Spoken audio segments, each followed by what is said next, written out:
और जब दक्ष ने महादेव को नहीं बुलाया तो महादेव तो अपने आप में बहुत भोले हैं।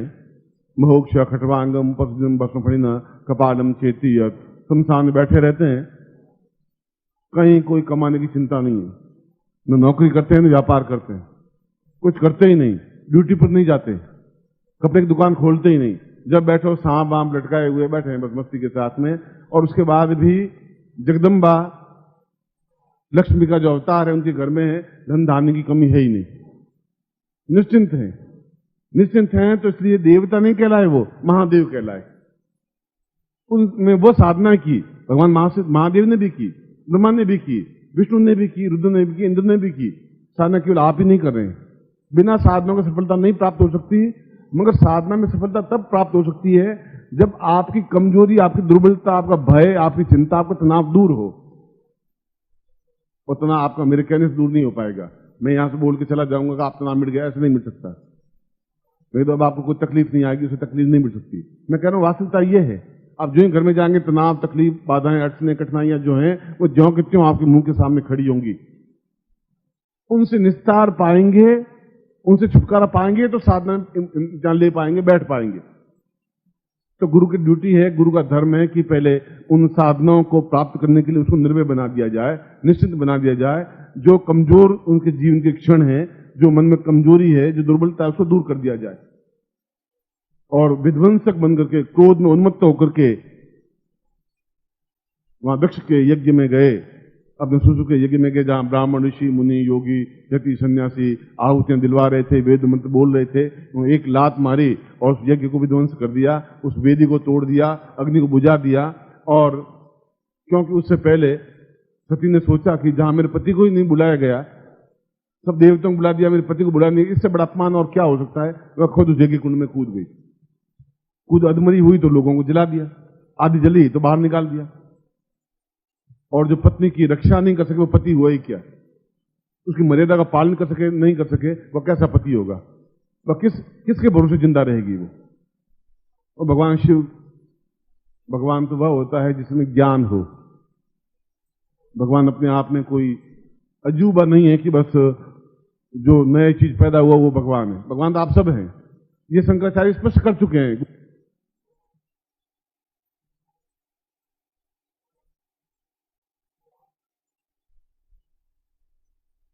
वह जिसमें ज्ञान है वो भगवान है। भगवान का मतलब है जो ज्ञान युक्त है वह भगवान है। प्रत्येक मनुष्य भगवान है, प्रत्येक मनुष्य राक्षस है। हम क्या हैं ये आपको चिंतन करना है और उस लाश को, अबजली लाश को अपने कंधे पर लेकर के उस क्रोध की अवस्था में पूरे भारतवर्ष में घूमे। क्रोध शांत नहीं हुआ। इतना बड़ा अपमान कि मेरी पत्नी जल गई और मैं कुछ नहीं कर पाया। और क्रोध की एक चरम सीमा, उस चरम सीमा में इन सारे दक्ष जैसे वरदान प्राप्त और तांत्रिक व्यक्ति को विद्रोह किया जाए, कैसे किया जाए। तो उन्होंने अपनी जटा में से बहुत उत्तेजना पूर्वक एक मंत्र के माध्यम से, जो पूर्ण इस जगदम्बा से भी 100 गुना ज्यादा, जो साकार प्रतिमा, जो सारे परेशानियों को, बाधाओं को, अड़चनों, कठिनाइयों को शत्रुओं पर एकदम से प्रहार कर सके, समाप्त कर सके। वो चाहे शत्रु आपकी भूख हो, चाहे परेशानी हो, चाहे बाधा हो, चाहे मुकदमाबाजी हो, चाहे असफलताएं हो, चाहे आपके जीवन में सफलता नहीं हो, चाहे घर में कलह हो, ये सब बाधाएं हैं। चाहे पैसे नहीं आ रहे हो, चाहे व्यापार नहीं हो रहा, ये सब बाधाएं हैं, ये समस्या है, ये कठिनाइयां, ये अड़चने हैं। इनको समाप्त करने के लिए उनका की एक रचना की। मैं कहा जगदम्बा से भी ऊंचा, मुझसे भी ऊंचे गुरु हैं, मुझसे भी ऊंचे विद्वान होंगे, आपसे भी ऊंचे होंगे।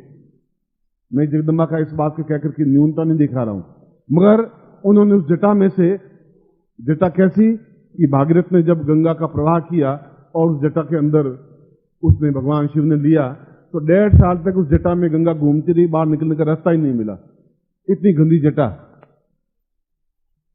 उसने भगीरथ ने प्रणाम किया कि महाराज, अगर ये गंगा नदी आपकी जटा में घूमती रही तो रास्ता मिलेगा ही नहीं उसको, इतनी घनीभूत जटा है, इसको पृथ्वी पर उतारें तो इन देवताओं का, लोगों का कल्याण हो सकेगा। और उन मंत्रों के माध्यम से गंगा को, उस देव गंगा को इस पृथ्वी पर उतारा। ऐसे एक विकराल विध्वंसक महादेव हमने उनको सौम्य स्वरूप देखा है, आंखें बंद किए शमशान में बैठे हुए हैं और बस सांप की मालाएं पहने हुए हैं, ऊपर गंगा नदी प्रवाहित हो रही है और बस जहां बैठे हुए हैं। उनको वह रूप देखा है, क्रोधमय रूप नहीं देखा, ज्वालामय रूप नहीं देखा, आंखों से बरसते हुए अंगारे नहीं देखे नहीं, इसलिए किसी ने दिखाया नहीं आपको। महादेव इसलिए नहीं बने। आप हाईएस्ट पोस्ट पे पहुंचेंगे तो हाथ जोड़ जोड़ के नहीं पहुंचेंगे, ज्ञान को प्राप्त करने के लिए गिड़गिड़ाते हुए नहीं पहुंच पाएंगे। आप में ताकत होगी, क्षमता होगी, और उस जटा में से जो निकाला उसको कृत्या कहते हैं। उस कृत्या ने पूरी दक्ष का सिर काट दिया एक क्षण में। जो तंत्र का उच्च कोटि का विद्वान था, तंत्र के समान कोई विद्वान नहीं था उस समय, तंत्र का ज्ञाता था, जिसको ये वरदान था कि तुम मर ही नहीं सकते, उस कृत्या ने एक क्षण में उसका सिर काट कर बकरे का मुंह लगा दिया, इसके ऊपर जोड़ दिया और सारे ऋषि मुनियों को उखाड़ उखाड़ कर फेंक दिया उस कृत्या में। एक भी ऋषि योग्य नहीं है जो एक पत्नी जले और वह कुछ चुपचाप बैठे बैठे देखते रहे, भगवान से इसको प्राप्त नहीं कर समझ नहीं सके। और वे जहां जहां भी उस क्रोध की अवस्था में, क्रोध में आदमी कुछ भी कर बैठता है और क्रोध होना ही चाहिए। क्रोध नहीं है तो मनुष्य जीवित नहीं रह सकता, संभव नहीं रह सकता। क्रोध हो, रचनात्मक हो, ऐसा नहीं शत्रु हमारे सामने खड़े हो और हम गिड़गिड़ाएं भैया तुम मत कर, ऐसा हो नहीं सकता। वो हाथ ऊंचा करे उससे पहले 6 जापते हैं, बन जानी चाहिए, देखा जाएगा, बाद में तू आएगा देखा जाएगा। मैं इस प्रकार से तुमको आज गिड़गिड़ाने वाला नहीं कहना चाहता। मैं बना ही नहीं सकता, बन भी नहीं सकता। जब बना ही नहीं तो मैं कैसे बनाऊंगा? मैं पहले हाथ उठाऊंगा नहीं, और हाथ उसका उठा मेरे गाल तक पहुंचेगा उससे पहले तो 6 थपड़े मार के नीचे गिरा दूंगा। आज भी उतनी ताकत क्षमता रखता हूं, आज से 100 साल बाद भी उतनी क्षमता रखूंगा मैं आपके सामने। और कृत्या ने समस्त ऋषियों मुनियों को लात मार मार के फेंक दिया। आज हम ऋषि कहते हैं, उसमें तो वही मनुष्य थे हमारे जैसे। आप बैठे ऋषि, आप गलत काम करेंगे तो लात मार के फेंकेंगे। उनके तुमने क्या किया? ये यज्ञ कर रहे थे तुम, एक और तो उसमें जल के मर गई, आप बैठे बैठे देखते रह गए। तुमने दक्ष को समझाने की क्षमता नहीं रह गई। और भगवान शिव क्रोध की अवस्था में उस कंधे पर उस सती को लेकर के जहां जहां भी भारत में घूमे, जहां जहां गल गल करके जो गिरा वे शक्तिपीठ कहलाए। और 52 स्थानों पर वह मुर्दा शरीर गल के आग कहीं गिरा, कहीं नाक गिरा, कहीं सिर गिरा, कहीं पांव गिरा, कहीं जंगा गिरी, कहीं और कोई चीज गिरी। जितनी चीजें गिरी 52 जगहों पर गिरी और 52 जगहों पर वे शक्तिपीठ कहलाए। आज भारत में जिन शक्तिपीठ कहते हैं, यहाँ शक्तिपीठ है, वो शक्तिपीठ वो सती के जो स्थान गिरे, जो अंग गिरे, उन अंगों पर जो पीठ बने, जो ज्ञान बने, जो चेतना बने, जो मंत्र बने, जो स्थान बने, वो शक्तिपीठ कहलाए। मैं प्रश्न इस पॉइंट पे आ रहा था कि इतने ऋषियों मुनियों को, इतने उच्च कोटि के ज्ञान को, इतने विद्वानों को, तंत्र को भी अपने ठोकरों से मार दे और विध्वंस कर दे सब कुछ। वह क्या चीज थी? वह कृत्या थी। और कृत्या से वैताल पैदा हुआ, जो विक्रमादित्य के समय में जिसने एक अद्भुत अनिर्वचनीय काम की। कोई भी काम जिंदगी में असफल हो ही नहीं सकता, संभव नहीं है। बम तो बहुत मामूली चीज है, बम का प्रहार हमारा बिगाड़ नहीं सकता, संभव नहीं है। हम पहले मालूम पड़ेगा कि ये व्यक्ति बम फेंकने वाला है, उसको पहले ही संहार कर देंगे, समाप्त कर देंगे, अगर कृत्या हमारे पास सिद्ध होगी तो। और हमारे पास इंटेलिजेंसी है, हमारे पास एक पुलिस है, हमारे पास एक ग्रोह है, एक हमारे पास और चेतना है। उस बाद में विस्फोट होते जा रहे हैं, लाखों लोग मरते जा रहे हैं, बेकसूर लोग मरते जा रहे हैं, जिन्होंने कोई नुकसान किया ही नहीं बेचारों ने। आप सोचिए, घर में एक व्यक्ति की मृत्यु हो जाए, घर की क्या हालत होती है? किसी का जवान बेटा मर जाए, पूरा जीवन दुखदायी हो जाता है। घर के 5-5 लोग मर जाते हैं और कुछ कानों पे जू नहीं रहेंगे। भारत सरकार कोशिश कर रही है, इसमें कोई दो राय नहीं, पूरा प्रयत्न करिए, इसमें कोई दो राय नहीं, मगर प्रहारक इतने बन गए हैं कि इसमें विज्ञान कुछ नहीं कर पा रहा है। इसमें ज्ञान के माध्यम से, चेतना के माध्यम से फिर कोई एक व्यक्ति पैदा हो, फिर आपको वह ज्ञान दे, फिर आपको वह चेतना दे जिसके माध्यम से ये बम विस्फोट बंद हो सके, ये लड़ाई बंद हो सके, ये समाप्त हो सके, ये अपने आप में कहला सके कि ये व्यक्ति अपने आप में इतना तेजस्विता है। आप इतने लोग हैं पूरे संसार में, इस विध्वंसता को, विनाश को ना समाप्त कर सकते हैं, इतनी क्षमता आप में है। इसलिए मैं कह रहा हूं आप कायर नहीं है। आपने अपने को कायर मान लिया है, आपने अपना बुज़दिल मान लिया, आपने बुढ़ापा मान लिया है, आपने को न्यूनता मान लिया। और जो पुरुष कर सकता है वो स्त्री भी कर सकती है। तुमने भेद कर लिया, ये भेद मुगलों के समय में आया, स्त्री बिल्कुल अलग, पुरुष बिल्कुल अलग, इसलिए बाहर नहीं निकले, घर के बाहर चिकड़ निकलते गड़बड़, पुरुष घर के अंदर बाहर काम करे और घूंघट निकाले हुए बैठी रहे, क्योंकि जो घूंघट अच्छा देखा नहीं मुसलमान उठा के लेके ले जाते थे हिंदुओं की लड़कियों को। तब घूंघट प्रथा, उन्होंने बुर्का प्रथा निकाली, इन्होंने घूंघट प्रथा निकाल दी बेचारों ने। ये मुगलों का टाइम था, ये 300 साल पहले घटना घट चुकी। अब कब तक उनके घूंघट निकाले हुए बैठे रहेंगे, कब तक वो ज्ञान प्राप्त नहीं कर पाएंगे, कब तक वो सफलता नहीं प्राप्त कर पाएंगे, कब तक वो अंग घर में ही घूमता हुआ चूल्हे चौकी में बैठा रहेगा, कब तक ऐसा स्थान आएगा। जो पुरुष में क्षमता है वह स्त्री में क्षमता है, तुम्हारे नजर में डिफरेंस है, मगर साधना क्षेत्र में पुरुष स्त्री समान बराबर है, कोई अंतर है ही नहीं। अगर अंतर है तो वेद मंत्र तो वशिष्ठ की पत्नी ने सीखे, ब्रह्म ज्ञान चेतना सीखी, उन कात्यायनी ने सीखी, मैत्री ने सीखी, कम से कम सैकड़ों ऐसी देवियां बनी जो पत्नियां थी, और पत्नियां होते हुए उन्होंने उच्च कोटि का ज्ञान प्राप्त किया। फिर औरतें नहीं थी क्या, उनके पुत्र पैदा नहीं हुए थे क्या? मगर वे ताकतवान थी, क्षमतावान थी, और पुरुष भी क्षमतावान थे, वे क्षमतावान थे, वे जिंदा रहे। देवता तो 33 करोड़ थे, मान लो 500 करोड़ तो होंगे, 500 तो होंगे, फिर 500 में से 20 नाम क्यों याद है? ऋषियों का 18 नाम क्यों याद है? बाकी ऋषि कहां चले गए? और ऋषि उसमें पैदा हुए थे, आज ऋषि क्यों नहीं पैदा हो रहे? संतान तो पैदा उसमें भी की थी, हमने भी की, 2 हाथ पांव उनके जो हमारे थे, फिर हम ऋषि को क्यों नहीं पैदा कर पाए? मैं आपको ताकतवान क्यों नहीं बना पाया?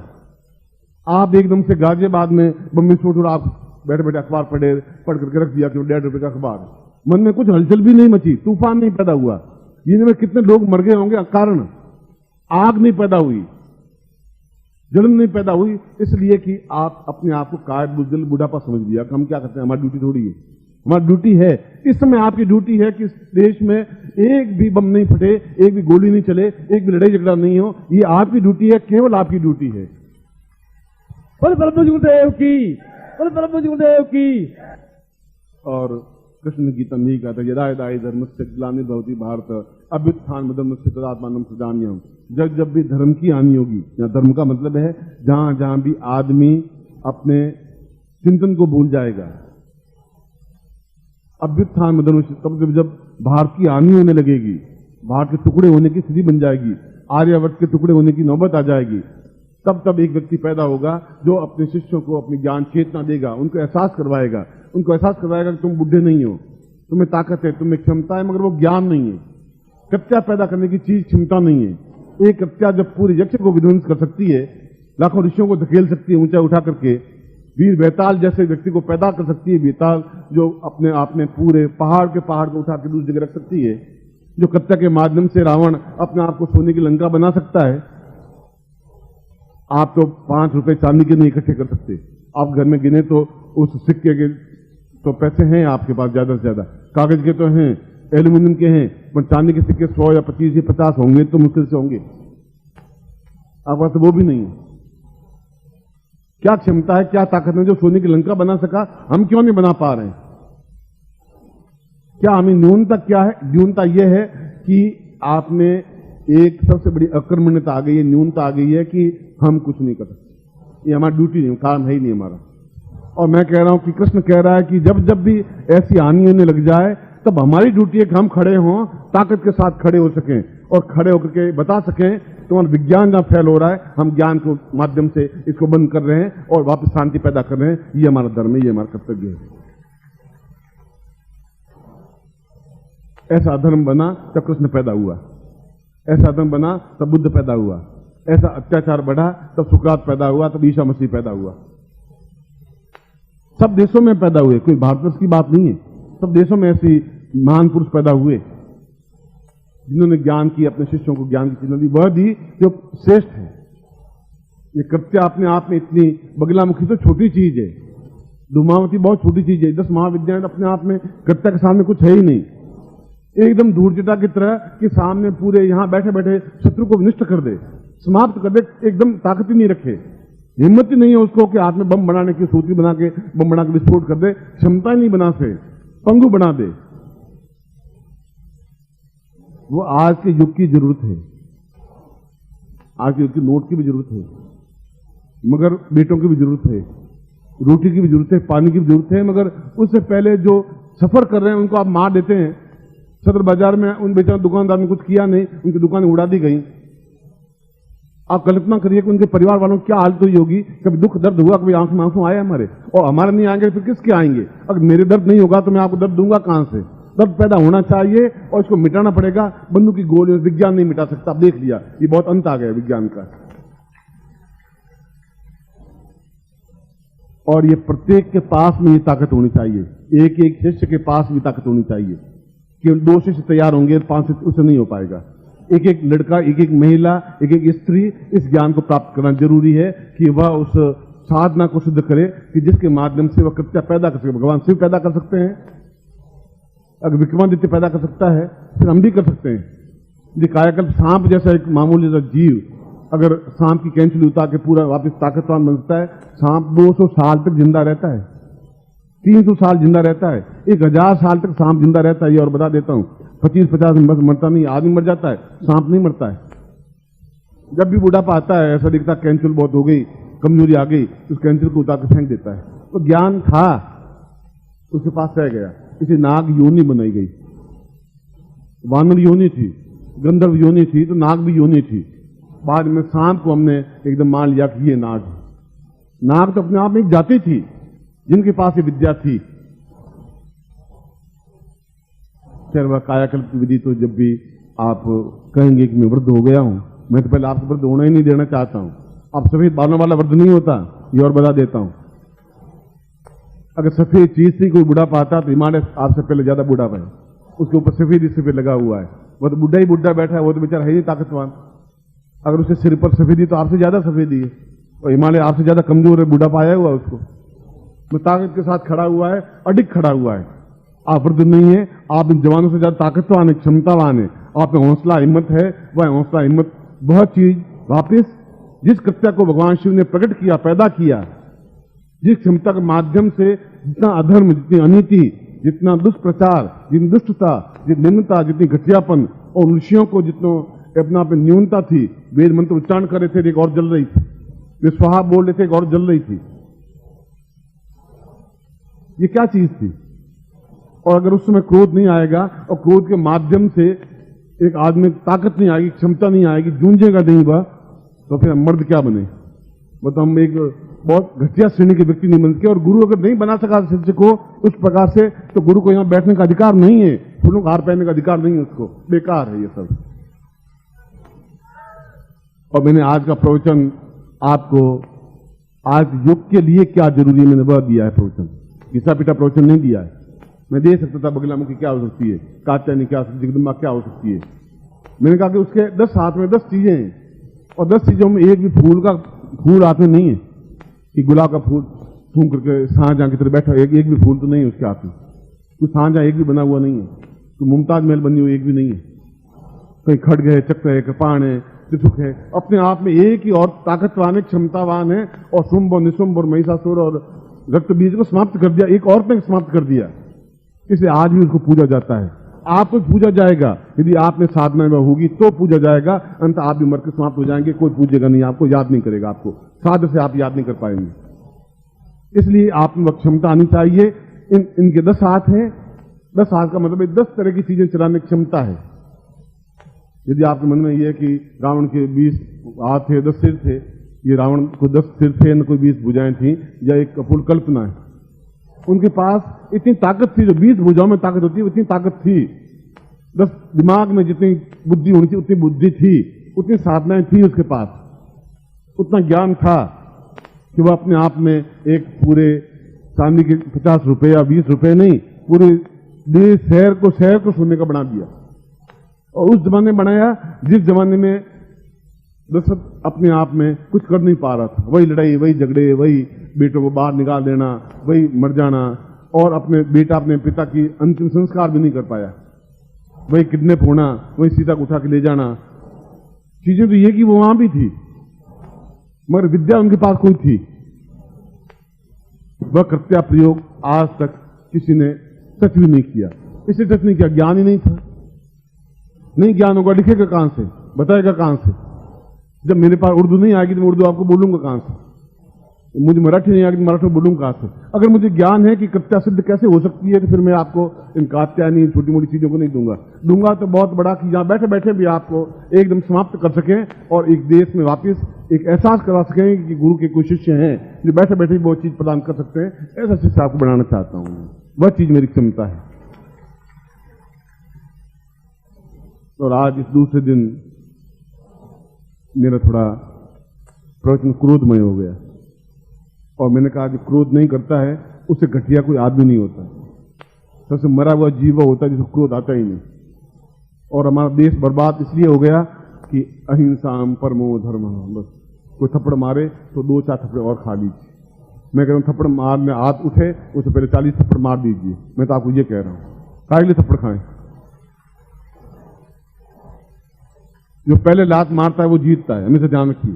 जो पहले लात लगा देगा वो नीचे गिर जाएगा, दूसरी लात लगेगी उठेगा नहीं, तीसरी बार 2-4 थप्पड़ पड़ेगी तो वो कहेगा गलती, मेरी गलती हो गई। और तुम आज अहिंसा परमो, गांधी जी ने कह दिया अहिंसा परमो धर्म, गांधी जी ने कह दिया उस जमाने में जरूरी होगा, उनकी विचार होगा, उनकी धारणा होगी। बुद्ध की धारणा थी, बुद्ध ने से गांधी जी लिया।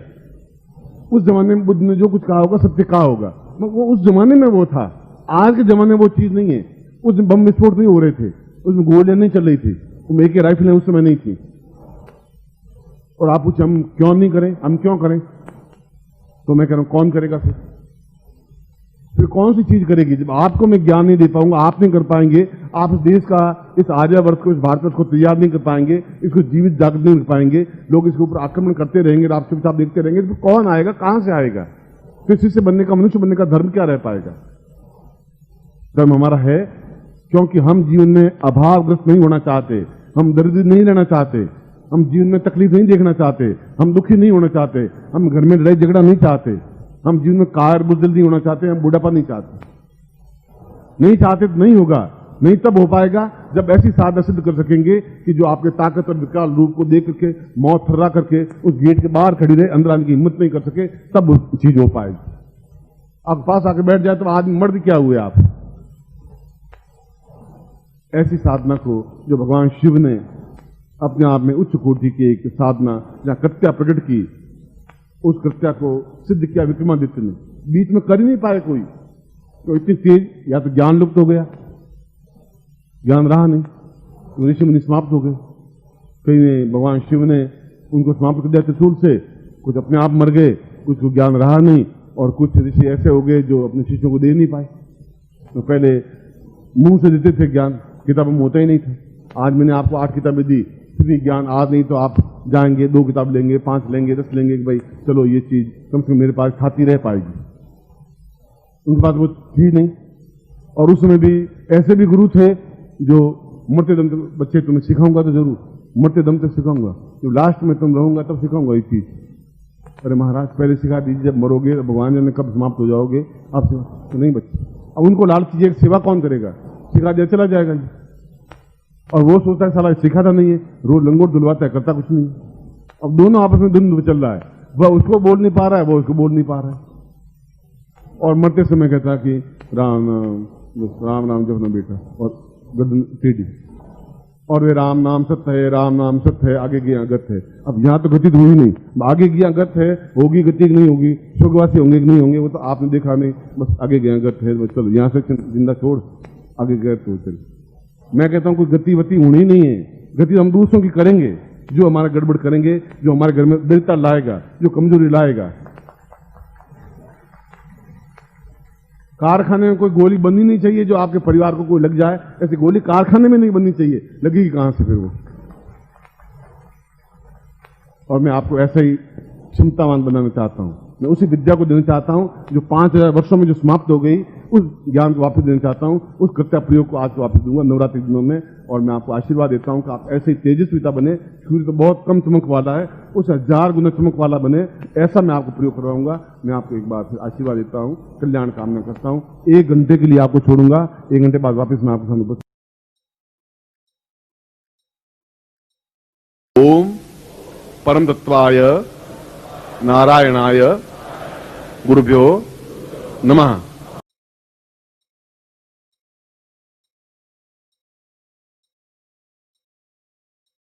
ओम ह्रीम मम प्राण देह रोम प्रतिरोम चैतन्य जाग्रय ह्रीं ओम नमः।